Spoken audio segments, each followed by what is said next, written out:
Hi guys, मेरा नाम है साहिल खन्ना और आज की वीडियो शुरू करते हैं। सबसे पहले न्यूज़ है आईपीएल की। तो आईपीएल की वैल्यूएशन 6.5% बढ़ती हुई दिखाई दी है। 16.4 बिलियन डॉलर के ऊपर पहुंच गई 2024 के अंदर। और इसका बहुत बड़ा रीजन है डिज्नी को जो 6 बिलियन डॉलर के मीडिया राइट्स बिके हैं। वायाकॉम 18 की बात करके चले तो उन्होंने डिज्नी और वायाकॉम 18 को 6 बिलियन डॉलर के जो मीडिया राइट्स बिके हैं। अगर टाइटल स्पॉन्सरशिप की बात करके चले 300 मिलियन डॉलर का गया है। और अगर कंपनीज की रैंक की बात करके चले, मतलब जो टीम्स है, नंबर 1 पे आ रही है चेन्नई सुपर किंग्स। उनसे थोड़ा सा नीचे है हमारी आरसीबी। तो चेन्नई सुपर किंग की वैल्यूएशन है 231 मिलियन डॉलर, आरसीबी की 227 मिलियन डॉलर। उसके बाद कोलकाता है 216 मिलियन डॉलर के ऊपर और इनकी ग्रोथ दिखाई दी है 19.30% से, पिछले साल से अगर कंपेयर करके चले। फोर्थ नंबर पे आ रही है मुंबई इंडियंस 204 मिलियन डॉलर, एक बड़ा डिक्लाइन है अगर देखा जाए तो। उसके बाद में है राजस्थान रॉयल्स जो कि 2 रैंक्स बढ़ने के बावजूद भी 133 मिलियन डॉलर के ऊपर है। तो फर्क देखो ना, ये टॉप और फिफ्थ सिक्स के अंदर कितना ज्यादा फर्क है। मुझे लगता है सारा का सारा प्लेयर पावर का गेम है। आपके पास आरसीबी में विराट कोहली है, विराट कोहली बहुत बड़ी ब्रांड वैल्यू लेके आते हैं, इसके चक्कर में इनकी वैल्यूएशन बढ़ी है। तो अभी अगले साल बहुत सारे प्लेयरों को रिलीज किया जाएगा, फिर देखते हैं वैल्यूएशन कहाँ जाती है। चेन्नई सुपर किंग के पास में धोनी है, अगर धोनी जाते हैं, जो कि शायद 2-3 महीने में पता लग जाएगा कि वो छोड़ रहे हैं नहीं छोड़ रहे, फिर देखते हैं कि वैल्यूएशन के ऊपर कितना बड़ा डेंट पड़ता है। अगली खबर रिलायंस की है, तो वो स्किन केयर स्पेस के अंदर भी घुस रहा है। उन्होंने अपना ब्रांड निकाल दी है अकाइंड करके। ईशा अंबानी का कहना है कि एक बड़ा माइलस्टोन उन्होंने अचीव किया है टीरा के अंदर। टीरा बेसिकली एक सब ब्रांड है रिलायंस रिटेल का, जहां पर ईशा अंबानी बहुत ज्यादा एक्साइटेड है। उन्होंने प्लान कर रखा है कि ओमनी चैनल ब्यूटी स्पेस के अंदर अपने आप को ग्रो करना है और उसी के लिए ये सारा का सारा काम किया जा रहा है। तो यहाँ पे जो स्टार्टअप्स हैं जो कि बहुत सारा पैसा रेज करके बैठे हैं स्किन केयर के अंदर है, उनका क्या होगा। बाकी खबरें तो ये भी कह रही थी कि मामाअर्थ भी अब रिलायंस रिटेल पे बिकेगा, उन्होंने पार्टनरशिप कर ली है इनके साथ। बट पार्टनरशिप का मतलब है शेल्फ स्पेस मिल गई है। दिस डजंट मीन कि रिलायंस रिटेल प्योरली प्रमोट करेगा मामाअर्थ को। अगर मैं D2C skin care brand foxtail की बात करके चलूं, उन्होंने 150 करोड़ रुपया रेज किया है अपने सीरीज बी राउंड के अंदर। अगर रिपोर्ट्स की मान के चले, इनकी वैल्यूएशन 96 मिलियन डॉलर पे पहुंच गई है। अगर इनके रेवेन्यू टर्म्स की बात करके चले तो 2022 के अंदर इन्होंने 20 लाख का रेवेन्यू रिपोर्ट किया था, अब तकरीबन 14 करोड़ का इन्होंने रेवेन्यू रिपोर्ट किया है, जो कि एक अच्छी चीज है। 50% कह रहे हैं रिटेंशन है इनका, इनकी वेबसाइट से। बहुत बड़ा नंबर होता है 50%। मतलब किसी ने आज लिया है तो 50% चांसेस है कि अगले महीने भी लेगा, उसके अगले भी लेगा। बहुत बड़ा नंबर होता है भाई। अब अगर मैं पर्पल की बात करके चलूं तो उन्होंने 110 मिलियन डॉलर रेज करे हैं 15% प्रीमियम के ऊपर और इनकी वैल्यूएशन पहुंच गई है 1.3 बिलियन डॉलर की। हल्दीराम्स की बात करके चले तो वो भी अपना आईपीओ निकालने का प्लान कर रहे हैं। कुछ टाइम पहले वो बिकने वाले थे, बट जो वैल्यूएशन डिसाइड हुई थी उस पर सेट नहीं हो रहा था। अब वो आईपीओ निकाल रहे हैं। कहा जा रहा है 8 बिलियन से 8.5 बिलियन डॉलर के बीच का वैल्यूएशन हो सकता है। पहले ये 12 बिलियन डॉलर एक्सपेक्ट कर रहे थे, जो ये पैसा रेस करने का प्लान कर रहे थे उसके अंदर। अगर मैं जेप्टो की बात करके चलूं तो वो भी 350 मिलियन डॉलर रेस कर सकते हैं अपने सीरीज ई फंडिंग राउंड के अंदर। और ये बहुत हाई एक्सपेक्टेशन थी कि ऐसा राउंड हमको सुनने को मिलेगा, क्योंकि अभी रिसेंटली ही हमने कल परसों ही बात करी थी, जोमैटो कह रहा है कि वो अपनी सब्सिडरी ब्लिंकिट के अंदर पैसा इन्वेस्ट करने वाला है। शायद 200 करोड़ था, correct me if I am wrong, but मेरे हिसाब से 200 करोड़ था। तो पैसा इन्वेस्ट करने वाला है और ब्लिंकिट भाई एबिटा लेवल पे प्रॉफिटेबल है। जेप्टो की अगर हम बात करके चले तो Zepto growth point of view से तो 14 टाइम्स बढ़ता हुआ दिखाई दिया है ईयर ऑन ईयर। 2000 करोड़ से ऊपर का उनका रेवेन्यू हो गया फाइनेंशियल ईयर 23 के अंदर, बट उनके लॉसेस भी 3 गुना हो गए हैं। 1272 करोड़ का उन्होंने लॉस रिपोर्ट किया है। तो ये एक बड़ा नंबर है अगर देखा जाए तो। 2026 में इनका प्लान है आईपीओ निकालने का, तब तक होपफुली प्रॉफिटेबल हो जाएंगे और उसकी तैयारी अभी से चल रही है। जो पैसा रेज कर रहे हैं ना, इसका एक बड़ा पोर्शन जाएगा जो सिंगापुर में इनके एंटिटी लिस्ट है उसको इंडिया में ट्रांसफर करने का।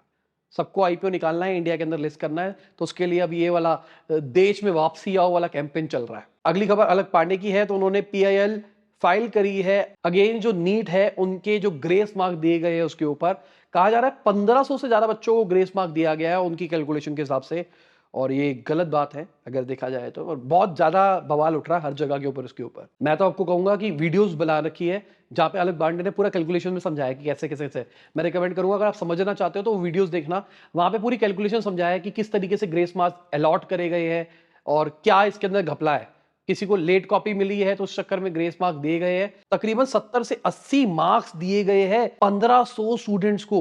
और टोटल 20,000 स्टूडेंट्स ने रजिस्टर किया था। ये प्रॉब्लम तब निकल के आई जब 67 स्टूडेंट्स ने 720 में से 720 नंबर लेके आए और उनमें से 6 ऐसे स्टूडेंट थे जो एक ही सेंटर से थे। तो यहां पर शक उठा, उसके बाद ये सारा बवाल निकल के आया है। अगली खबर ओरियस वेंचर्स पार्टनर्स की है। तो उन्होंने पार्शियल एग्जिट किया है बैटरी स्मार्ट को। 29x का उन्होंने रिटर्न देखा है, अगर देखा जाए तो बहुत बड़ा नंबर है। अप्रैल 2023 तक के अगर आंकड़े की बात करके चले, बैटरी स्मार्ट ने 10 मिलियन बैटरी स्वैप कर दी थी, जो कि एक बड़ी चीज है। अभी रिसेंटली ओरिस ने कंट्री डिलाइट से भी पार्शियल एग्जिट लिया था, जहां पर 45x का उन्होंने रिटर्न देखा था। तो स्टार्टअप में यही तो मजा है ना, स्टार्टअप के अंदर जो मल्टीपल मिलता है ना, वो भाई आपके शेयर मार्केट से बहुत ऊपर होता है। हमने एक वीडियो करी थी यूट्यूब के ऊपर, स्टार्टअप फंडिंग, बूस्टरैप वगैरह वगैरह क्या होता है, फ्री थी, जाओ उसको देखो, लंबी वीडियो है, बट उसके अंदर सारे कंसेप्ट बताए हैं और आपका दिमाग खुलेगा। एंजल इन्वेस्टमेंट के ऊपर भी हमने वीडियो करी है, अगर आपके पास पैसा है, आप स्टार्टअप में इन्वेस्ट करना चाहते हैं, तो वो वाली वीडियो देखना, वहां पे आपको एंजल इन्वेस्टमेंट समझ में आएगा, इतने एक्स आप कैसे रिटर्न ले सकते हैं। अगली खबर नितिन कामत बैग स्टोआ की है। तो उन्होंने पॉज का बटन दबा दिया है। उन्होंने बोला है कि भाई बंद नहीं किया है, फिलहाल के लिए हमने रोका है। ये 6 महीने का एमबीए प्रोग्राम चलाते थे, 2.5 लाख रुपए फीस लेते थे। कंपनी का रेवेन्यू ऑलमोस्ट 16 करोड़ तक पहुंचता हुआ दिखाई दिया और इनके लॉसेस भी घटते हुए दिखाई दिए, 43 लाख तक पहुंचे। नितिन कामत, कुणाल शाह,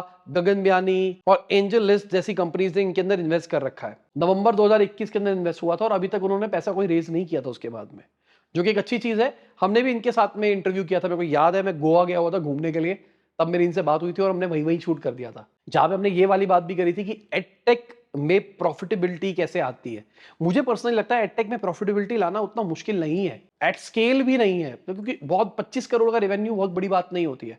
बाकी अभी मैं घुस रहा हूँ एडटेक के अंदर, तो टाइम बताएगा कि क्या होगा क्या नहीं होगा। अगर आप हमारा कोई भी कोर्स लेना चाहते हो तो फ्लैट 10% डिस्काउंट है हर एक कोर्सेज के ऊपर। और डिस्क्रिप्शन में हमने अपनी ऐप का भी लिंक दे दिया है और वेबसाइट का भी लिंक दे दिया है, आपको जहां से लेना है आप वहां से ले सकते हैं। हमारा डिजिटल मार्केटिंग कोर्स का जो बंडल है आप उसको भी ले सकते हैं। अगर आप हमारा यूट्यूब का कोर्स लेना चाहते हैं आप उसको भी ले सकते हैं, उस पर भी 10% ऑफ चल रहा है। अगर आप एक बड़ी टीम को रन करते हैं और आप टीम को बहुत प्रोडक्टिव बनाना चाहते हैं तो प्रोडक्टिविटी का भी कोर्स निकाल रखा है, आप उसको भी ले सकते हैं। प्रोडक्टिविटी को छोड़ के बाकी सब पे हम फ्लैट डिस्काउंट दे रहे हैं 10% का। बाकी अगर नितिन कामत की बात करके चले तो उन्होंने बोला है जीरोधा के इन्वेस्टर्स ने 50,000 करोड़ का प्रॉफिट बनाया है पिछले 4 सालों के अंदर, और ये रियलाइज प्रॉफिट है। अगर अनरियलाइज प्रॉफिट की बात करके चले तो वो 1 लाख करोड़ से ऊपर है, जहां पर 4,50,000 करोड़ का एयूएम है, एसेट अंडर मैनेजमेंट है। मतलब इतना पैसा इन्वेस्ट हुआ है। अनरियलाइज 1 लाख करोड़ है। अनरियलाइज का मतलब समझा देता हूं कि आपने किसी शेयर में इन्वेस्ट किया था 10 रुपए, आज वो 15 रुपए हो गया और आपने अभी तक बेचा ही नहीं है, तो अभी आपका प्रॉफिट तो हो गया ऑन बुक्स, बट आपने बेचा नहीं है, दिस इज अनरियलाइज।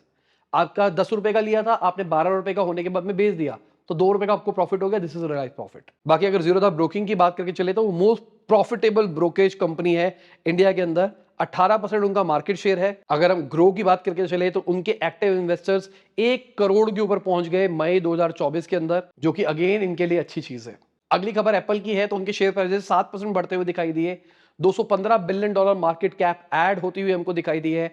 एनवीडिया से आगे निकल गए हैं और ऐसी उम्मीद भी थी मुझे, क्योंकि जो एप्पल इंटेलिजेंस निकाला है, मैंने बहुत पहले भी बोल दिया था, मुझे लगता है एप्पल का इवेंट के बाद में शेयर प्राइसेस बढ़ेंगे, क्योंकि एप्पल इंटेलिजेंस भी एआई के ऊपर अच्छे तरीके से इंटीग्रेट किया गया है। बाकी अभी अपडेट आने दो, सब यूज कर ले, फिर इसके बारे में डिस्कशन करने में ज्यादा मजा आएगा। अगली खबर मिस्ट्रल एआई की है। तो $640 मिलियन उन्होंने रेज करे हैं $6 बिलियन की वैल्यूएशन के ऊपर। ये भी एक एआई कंपनी है जो कि ओपन एआई से कंपीट करना चाहती है। अगर मैं ओपन एआई की बात करके चलूं तो एलॉन मस्क ने जो लॉ सूट फाइल किया था ओपन एआई के अगेंस्ट, उसको वापसी ले लिया है। रीजन उन्होंने बताया नहीं है कि क्यों लिया है, बट ले लिया है।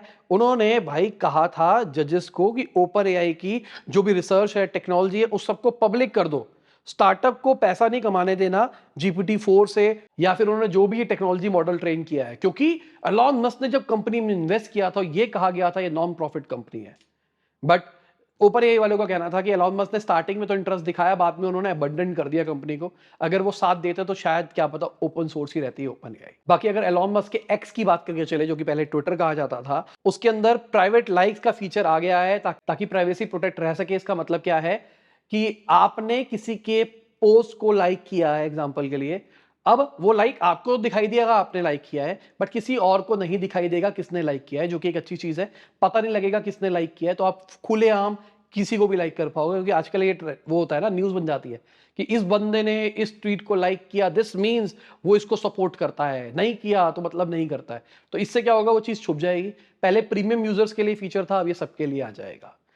एक इंपॉर्टेंट चीज़ है हेट को कम करने का, ऑल्दो मैं अभी भी एक्स पे नहीं हूँ, पता नहीं कब आऊंगा। अगली खबर टिकटॉक की है। तो उन्होंने इमेज सर्च वाला ऑप्शन निकाल दिया है गूगल की तरह अपने प्लेटफॉर्म के अंदर, और मुझे लगता है ये तो आना ही था, इनएविटेबल था। आप देखो अमेजोन के अंदर भी ये फीचर है, अमेजोन के अंदर भी इमेज स्कैन से आप सर्च मार सकते हो प्रोडक्ट को। तो जितने भी ऐसे प्लेटफॉर्म बनेंगे उनमें फीचर होना चाहिए, क्योंकि टिकटॉक भी अपने आप को एक e commerce, social e commerce project करना चाहता है आने वाले टाइम में। अगली खबर रास्पबेरी पाई की है। तो लिस्टिंग के बाद में शेयर प्राइसेस 32% बढ़ते हुए दिखाई दिए, $690 मिलियन तक इनकी वैल्यूएशन पहुंच गई, जो कि एक अच्छी चीज है। अगली खबर इंडिया और चाइना से रिलेटेड है। तो इंडिया के अंदर अब अगर चाइनीज कंपनी आना चाहती है तो थोड़ा रिलेटिवली आसानी तरीके से आ पाएगी ज्वाइंट वेंचर के थ्रू, जहां पर रूल ये है कि मेजॉरिटी होल्डिंग इंडियन कंपनी के पास में होनी चाहिए, बट ज्वाइंट वेंचर से इंडिया के अंदर वो लॉन्च कर सकते हैं। स्टार्टिंग के अंदर रिस्ट्रिक्शंस नहीं होगी, बाद में जो भी पैसा आएगा वो एक बार गवर्नमेंट अप्रूवल से आएगा। अगेन मुझे लगता है अच्छी चीज है, क्योंकि अभी कल परसों ही हमने बात करी थी कि एमआई बात कर रहा है इंडिया के अंदर प्रोडक्शन सेटअप एप्पल लेवल पे करने का। तो भाई इन्वेस्टमेंट करना चाहता है तो जॉइंट वेंचर से वो कर पाएगा।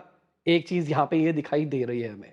बाकी मुझे लगता है ये रूल शायद बीवाईडी की भी हेल्प कर पाएगा इंडिया के अंदर पेनिट्रेट करने के लिए। बाकी तो टाइम बताएगा कौन आएगा कौन नहीं आएगा। अगर मार्केट की बात करके चले तो मार्केट का हाल आप देख सकते हैं कि मार्केट कैसी रही, कौन रहा ऊपर कौन रहा नीचे, और ये लोग हमारे सपोर्टर्स जिनकी वजह से डेली हम आप तक बिजनेस ला पाते हैं। Thank you for supporting us. और इसी के साथ में आज की बिजनेस खत्म होती है। उम्मीद करता हूं आपको मजा आया होगा। लाइक कर देना, शेयर कर देना, कमेंट बताना वीडियो कैसी लगी। बाय, गुड शब, गुड हाफिज, गुड मॉर्निंग, और जब भी आप वीडियो देख रहे हैं, जय हिंद, वंदे मातरम। और भाई थोड़ा पसीना पसीना हो रहा है, गलती से मैंने एसी नहीं चलाया था, शूट शुरू कर दिया। रात हो गई है बहुत ज़्यादा, 9:40 हो रहे हैं और अभी हम ऑफिस में बैठे हैं। तो मेरे पास ये टाइम नहीं था कि एसी ऑन करूं, थोड़ा जगह को ठंडा होने दूं फिर मैं शूट करूं। मैं कहा पहले शूट करो, निकलो जल्दी घर। मैं तेरे पाँव दी जुत्ती नी ने, ना ना ना ना ना ना ना ना ना ना ना ना